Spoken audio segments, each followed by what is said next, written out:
नमस्कार दोस्तों। देश में भय का माहौल है। देश में बेटियां असुरक्षित महसूस कर रही हैं। देश में खिलाड़ी सुरक्षित नहीं है, किसान सुरक्षित नहीं है, देश के नागरिक सुरक्षित नहीं है। रेल में यात्रा करेंगे तो रेल सुरक्षित नहीं है, प्लेन में यात्रा करेंगे तो प्लेन सुरक्षित नहीं है, और सड़क पे तो आपका कोई पुरसा हाल ही नहीं। आप घर में भी सुरक्षित नहीं है और आप कहीं सुरक्षित नहीं। राहुल गांधी ने यही बात संसद में कही थी कि नरेंद्र मोदी ने इस देश को असुरक्षित कर दिया है।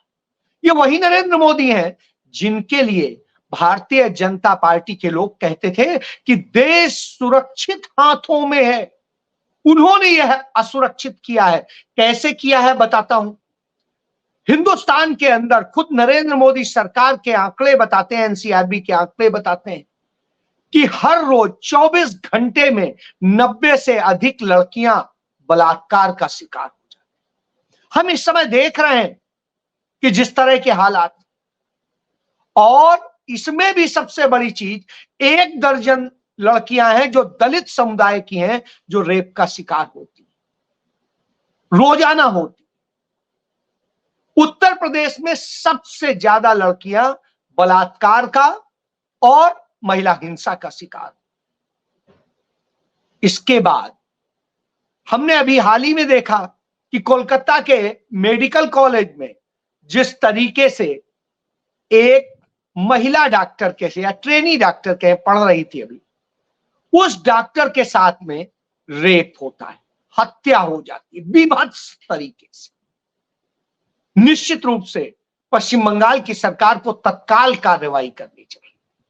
भारतीय जनता पार्टी को उस पर राजनीति करने के बजाय उस पर कार्रवाई के लिए करना चाहिए था। केंद्र में सरकार थी, गृह मंत्रालय उसको जो है रेफरेंस जारी कर सकता, वह नहीं किया। राजनीति कर रहे हैं, अस्पताल के आसपास तोड़फोड़ कर रहे हैं और बहुत कुछ कर रहे हैं। ममता बनर्जी जिन्हें कार्रवाई करनी थी, मुख्यमंत्री थी, महिला मुख्यमंत्री, उन्होंने कार्रवाई करने की बजाय उसको इधर उधर करने का, घुमाने की कोशिश की। वो प्रदर्शन करती हैं किस बात के लिए? मुख्यमंत्री आप, सरकार आपकी, प्रशासन आपका, पुलिस आपकी, सब कुछ आपका, अस्पताल आपके अंडर में, फिर आप किसके खिलाफ प्रदर्शन कर रहे हैं? तो और जब इस अन्याय के खिलाफ आवाज उठाते हैं वहां के डॉक्टर्स, तो 42 डॉक्टरों का तबादला कर दिया जाता है। अभी वहां जांच चल रही, हाई कोर्ट ने सीबीआई को जांच दी, लेकिन वो ये करने लगती, यानी उनके अंदर एक भी संवेदना नहीं है। संवेदना मर चुकी है, सिर्फ राजनीतिक बात करती है। राजनीति के लिए सब कुछ होता है, बेटी मायने नहीं रखती। इसका नतीजा है आज देश भर में डॉक्टर हड़ताल पर चल रहे हैं, जूनियर डॉक्टर्स, और उसके कारण देश भर के अस्पतालों में कामकाज प्रभावित है, मरीजों की बुरी दशा है। अब आप सोचिए कितना बड़ा असर पड़ रहा है। हालांकि मेरा मानना है कि जब कार्रवाई शुरू हो गई, सीबीआई जांच शुरू हो गई, तो अब यह नहीं करना चाहिए। जो डिमांड्स हैं आपकी, वो आप सबमिट कीजिए और काम कीजिए। यह उचित नहीं कि आप हड़ताल। लेकिन दूसरी तरफ बिहार के मुजफ्फरपुर में उससे भी दर्दनाक घटना होती है। एक दलित बच्ची के साथ, नाबालिग बच्ची, उसको किस तरह से उठा ले जाया जाता है, उसके गुप्तांगों में असलहे डाल दिए जाते हैं, चाकू डाल दिया जाता है, उसके दोनों स्तन काट दिए जाते हैं और बहुत कुछ किया जाता है। उस पर कोई चर्चा नहीं कर रहा है। क्यों? क्योंकि वो दलित की बेटी है। उधर उत्तराखंड में एक लड़की के साथ में बिल्कुल कलकत्ता जैसी घटना होती है और वो विभत्स उसका शिकार होती है। सोचिए, वो नर्स थी, उसके साथ ही इसी तरह की और भी कई घटनाएं। जब इन घटनाओं की बात हम करते हैं, निश्चित रूप से आता है कि कार्रवाई किसको करनी, सरकार को करनी। इस पर राजनीति नहीं होनी चाहिए। कठुआ में जब बच्ची के साथ में रेप हुआ था, 8 साल की बच्ची के साथ में गैंग रेप, तो भाजपा के लोग मुस्लिमों के समर्थन में प्रदर्शन कर रहे हैं और अब कह रहे हैं कि ऐसा कीजिए। तो मुस्लिमों के समर्थन में उन्हें माला पहनाने का, बलात्कारियों को माला पहनाने का चरित्र भाजपा का ही है, उन्हें पूजने का चरित्र भाजपा का ही है। आप याद कर लीजिए, चिन्मयानंद, चाहे हाथरस का मामला हो, चाहे उन्नाव का मामला हो, सारे मामलों भाजपा की यह स्थिति। बहरहाल इसलिए कह रहे हैं असुरक्षित कर दिया है देश को। दूसरी तरफ किसान, देश भर का किसान तमाम सारी मांग रख रहा है और उसकी जायज मांग है। वो नहीं कह रहा है कि मुझे व्यापारियों की तरह से अधिकतम मूल्य तय करने की वो दी, नहीं, मुझे न्यूनतम मूल्य हमारा तय कीजिए और उस पर बिके यह सुनिश्चित कीजिए। लेकिन सरकार है उसको भी मानने को तैयार नहीं। और जब वो ये मांग रखते हैं, सब कुछ करते हैं, प्रदर्शन करते हैं, तो उन पे लाठियां चलती हैं, उनके लिए कीलें लगाई जाती हैं और बहुत कुछ होता है। जब लड़कियों के साथ में, पहलवान लड़कियों के साथ में जो हमारे देश को गौरव दिलाती हैं, मेडल दिलाती है, उन लड़कियों के साथ में यौन शोषण होता है और यौन शोषण करने वाला भाजपाई सांसद होता है, तो उसे बचाने के लिए पूरी भाजपा, मैं, नरेंद्र मोदी, सब लग जाते और बचाते, वो बचाते हैं। लेकिन उस आवाज उठाने वाली उस लड़की को का जिंदगी बर्बाद कर देने का काम नरेंद्र मोदी की सरकार, भाजपा करती है। यह है वो विनेश फोगाट। वो गोल्ड मेडल देश के लिए जीत रही थी और जीतते जीतते वो डिस्क्वालीफाई हो गई, क्योंकि नरेंद्र मोदी ने उनके इर्द गिर्द जो लोग लगाए थे, ओलंपिक संघ में जो अपनी सांसद लगाई हुई है, पीटी ऊषा भाजपा की सांसद है, वो सब मिल करके किस तरीके से साजिश रचते हैं और उसको अधिक खिला देते हैं, जिससे उसका 100 ग्राम वेट बढ़ जाता है, वो डिस्क्वालीफाई। आज वो जब दिल्ली लौटती है तो भाजपा या भाजपा सरकार उसके सम्मान के लिए कुछ नहीं करती। तब कांग्रेस पार्टी अपने नेताओं को भेजती है, अपनी तरफ से व्यवस्था करती है और दीपेंद्र हुड्डा जाते हैं एयरपोर्ट में, उसे रिसीव करते हैं, सम्मान के साथ लाते हैं और खुली जीप में एयरपोर्ट से लेके झज्जर तक दोनों तरफ सड़कों उसका स्वागत होता है। सोचिए आप, सैकड़ों किलोमीटर उसका स्वागत किया गया। यह एक महान कार्य। निश्चित रूप से उसे महसूस हुआ कि उन सारे विजेताओं से ज्यादा बड़ी गोल्ड, डायमंड मैं, यह आभास होता है। इसकी जरूरत है, वह नहीं किया जाता। राहुल गांधी बिल्कुल सही कहते हैं कि सबको असुरक्षित कर दिया गया। इन्होंने तो असुरक्षित ही कर दिया। वो लड़की सुरक्षा महसूस नहीं कर रही थी। वो जिस तरीके की स्थिति में आ गई थी, शायद वो अपना जीवन खत्म कर लेती। लेकिन चलिए, धन्यवाद मैं कहूंगा कांग्रेस के लोगों का, राहुल गांधी का, कि उन्होंने अपनी टीम को लगाया और उस टीम ने एक महान कार्य किया। इसके बाद रोजाना ट्रेन की यात्रा कितना कठिन हो गया। रोज हादसे हो रहे हैं और बहुत सारी घटनाएं हो रही हैं। आज मुझे ही एक ट्रेन से जाना था। वो ट्रेन चंडीगढ़ से चलती थी। अभी मुझे मैसेज आया कि वो चंडीगढ़ से नहीं चलेगी, यदि आपको पकड़नी है तो अंबाला से पकड़िए। अब आप सोचिए कि मैं चंडीगढ़ के हिसाब से बैठा था, मेरा तो टाइम निकल गया, मैसेज आता है उसका, मैं क्या करूं। तो यह स्थिति है कि ड्यू टू टेक्निकल कारण चंडीगढ़ नहीं आएगी ट्रेन। यह स्थिति। अभी खबर आई कि कानपुर में साबरमती एक्सप्रेस के 22 डिब्बे पटरी से उतर गए, हादसा हो गया। इस तरह से घटनाएं हो रही, रोज बरोज ट्रेनों के हादसे हो रहे हैं। और जब से नरेंद्र मोदी ने तिवारा शपथ ली है, तब से 22 ट्रेन हादसे हो चुके हैं। सैकड़ों लोग मौत के मुंह में जा चुके हैं, तमाम लोग घायल हुए हैं, तमाम तरह की चीजें हुई हैं और हजारों करोड़ का हमारा नुकसान हुआ है। देश के, हमारे आपके पैसे हैं वो, जो हमसे टैक्स से वसूले जाते हैं। तो यह स्थिति है। अभी एक और खबर है कि लखनऊ एयरपोर्ट जो अदानी को सौंपा हुआ है नरेंद्र मोदी ने, वहां पर रेडियो एक्टिव पदार्थ जो है उसकी गैस लीक हो गई और उसके कारण 1.5 किलोमीटर तक का इलाका खाली कराया गया। रेडियो एक्टिव में आप समझ सकते हैं किस तरीके से क्या क्या हो जाता है, उसका असर कितना बुरा होता है। टर्मिनल 3 खाली करा लिया गया और बहुत कुछ हुआ। इसके पहले हमने देखे हैं तमाम एयरपोर्ट में कहीं पे पोर्टिको गिर गया, कहीं छत गिर गई, कहीं कुछ गिर गया, कहीं कुछ गिर गया, कितने लोग मर गए। ये सब भी हम देखते चले आ रहे हैं और अब यह नया हो गया कि रेडियो एक्टिव जो सबसे ज्यादा सेंसिटिव होता है, उससे सेंसिटिव तो कुछ होता ही नहीं। परमाणु बम और उन सब में वही चीजें होती। तो इस तरह जीवन खत्म करने का काम हो रहा है। सड़कें इतनी असुरक्षित हो गई हैं कि हर साल लाखों लोग सड़क पर मर रहे हैं।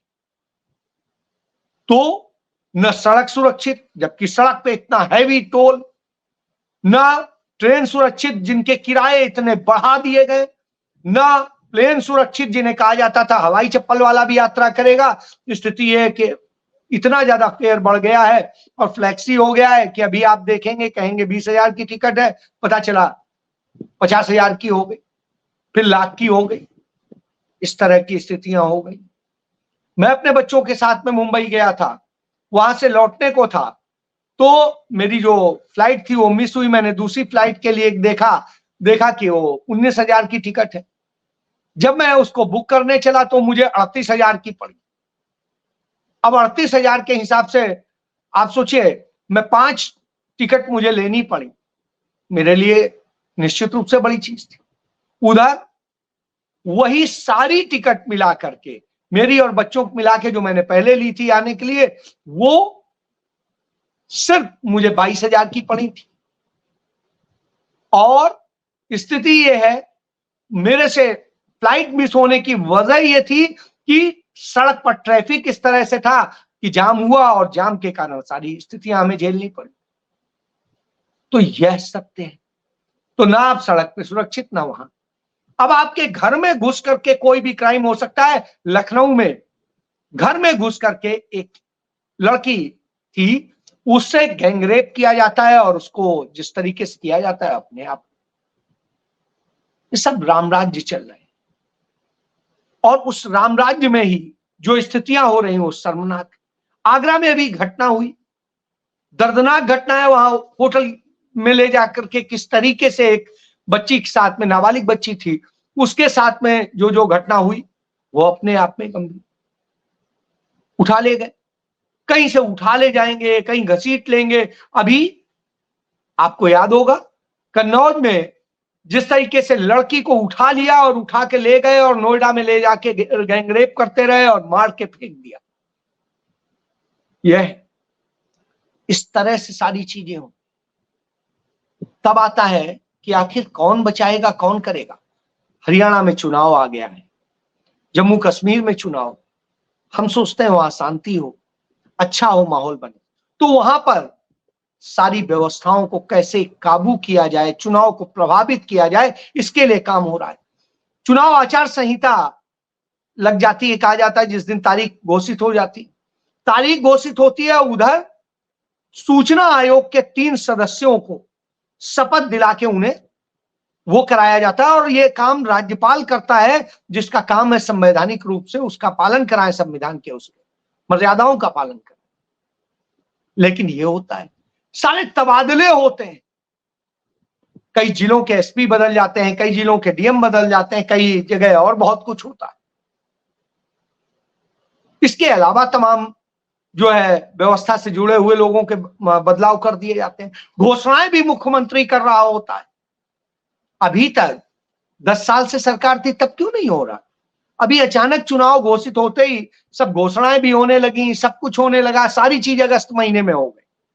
इसके पहले नहीं था, कोई याद नहीं आ रहा, क्योंकि उन्हें तो, वो तो सरकार में, उन्हें पता है कि कब तारीख घोषित होगी, एक आध दिन का फर्क हो सकता। तो तब भी यह स्थिति। उधर जम्मू कश्मीर में आप देखिए, 2 दर्जन अफसर बदल दिए गए, कई जिलों के डीसी बदल दिए गए, कई के एसएसपी बदल दिए गए, कई और तमाम चुनाव से जुड़े हुए लोग बदल दिए गए। और इस तरह से सारा असुरक्षित माहौल बना दिया। चुनाव होना है कि आप ड्रामा कर रहे हैं। उधर जब देश की बात आती है कि देश क्या सीमाओं पर सुरक्षित है, नहीं सुरक्षित। सीमाओं पर रोज बर रोज हमारे लोग मारे जा रहे हैं, आतंकी हमले भी हो रहे हैं और दूसरे भी और काम हो रहे हैं। चीन की सेना घुसी आ रही है हमारी सीमा में, वो 5000 वर्ग किलोमीटर घुस आई है, पुल बना लिए हैं, गांव बना लिए हैं और बहुत कुछ कर लिया। तो ऐसी स्थिति में जब हम 78वां स्वतंत्रता दिवस मना चुके हैं, उस वक्त हम क्या उम्मीद करें, हमारा प्रधानमंत्री क्या करेगा? तो हमारा प्रधानमंत्री नेता प्रतिपक्ष को अपमानित करने का काम करता है, सोचता है कि उन्हें पीछे की कुर्सी में बैठा के उनकी जो मूल्य है, उनकी वैल्यू है, उसे कम कर देगा। तो इससे उल्टा ही होता है, उसकी वैल्यू और बढ़ जाती है। क्यों? क्योंकि उसने अपमान नहीं किया, वो चाहता उठ के चला आता, नहीं बैठता, लेकिन उसने सम्मान रखा, आपका भी और देश का भी और देश के व्यवस्थाओं का। तब बौखलाई भारतीय जनता पार्टी क्या करे? तो बौखलाई भारतीय जनता पार्टी उन राहुल गांधी के खिलाफ अपने ही एक पूर्व सांसद सुब्रमण्यम स्वामी के जरिए हाई कोर्ट में एक याचिका लगवाते हैं कि राहुल गांधी ब्रिटेन के नागरिक हैं। मैं इस पर आपको पहले भी बता चुका कि इस तरह की साजिश की जाएगी, और वही हुई जो मैंने आपको कहा था अभी से 10 दिन पहले। तो उन्होंने वो मुकदमा दाखिल किया, कहा 2019 में हमने गृह मंत्रालय को शिकायत दी थी। जब आपने दी थी उस समय भी अमित शाह गृह मंत्री थे, पूरी जांच हुई, फर्जी पाया गया, लेकिन आप जबरन इसको वो करके पूरे देश में एक नैरेटिव बनाने का काम कर रहे हैं। बहरहाल आप चाहें जितना बना, राहुल गांधी के पूरे खानदान का सिजरा मैं ही बता चुका हूं आपको, उनका पूरा परिवार सभी को ज्ञात है। राहुल गांधी का जन्म भारत में हुआ, राहुल गांधी की दादी हो, उनके पिता हो, उनकी माता हो, उनकी बहन हो, उनके और सारे लोग हो, सबके बारे में, उनके नाना, उनके दादा, सबके बारे में लोग जानते हैं। और देश का हर वह शख्स जानता है जो थोड़ा भी नॉलेज रखता है। तो ऐसी स्थिति में किसी को आप ब्रिटिश नागरिक कह दें या कुछ कह दें, जो पिछले 5 टर्म से सांसद, उसे आप कुछ भी कह दें। पहले आपने उनके खिलाफ मानहानि का मुकदमा लगा के गलत तरीके से सजा सुनवा करके और उन्हें उनकी सदस्यता छीनी। फिर उसके बाद आपने दूसरी साजिश रची, 2 दर्जन मुकदमे आपने उनके खिलाफ अपने लोगों से करवाए, और फिर मुकदमा जो हो रहा है वो भाजपा का ही नेता कर रहा है। नेशनल हेराल्ड का मुकदमा भी इसी शख्स ने किया था। तो ये सारे लोग वो हैं जो उस परिवार के दुश्मन हैं। वो जानते हैं कि ये परिवार यदि खड़ा हो गया तो इस देश के लोगों की आवाज यही परिवार बनता रहा, और आज से नहीं, 104 साल पहले पंडित जवाहरलाल नेहरू उसी रायबरेली और अमेठी के उस इलाके में किसानों के प्रोटेस्ट में शामिल होने गए थे और अंग्रेजों ने गोलियां चलाई थी, नेहरू लड़े थे। तब से आज तक वो आवाज बने हुए, उनका परिवार आवाज बना हुआ है। देश के लिए शहादतें देता रहा, देश के लिए सारी कुर्बानियां दी, अपनी संपत्तियां दी, सब कुछ दिया। लेकिन ये संघी तब भी आरोप लगाते थे, आज भी लगाते हैं, लगाते रहेंगे, लेकिन कोई आरोप आज तक साबित नहीं कर सके। इससे आप समझ सकते हैं कि साजिशों का दौर है, कोई सुरक्षित नहीं। राहुल गांधी की सुरक्षा खुद खतरे में है, यह बात भारत सरकार का आईबी बता चुका है। अब आप सोचिए क्या साजिशें रची जा रही। तो ऐसा देश हमें 78वें स्वतंत्रता दिवस तक लाके नरेंद्र मोदी ने बना दिया है।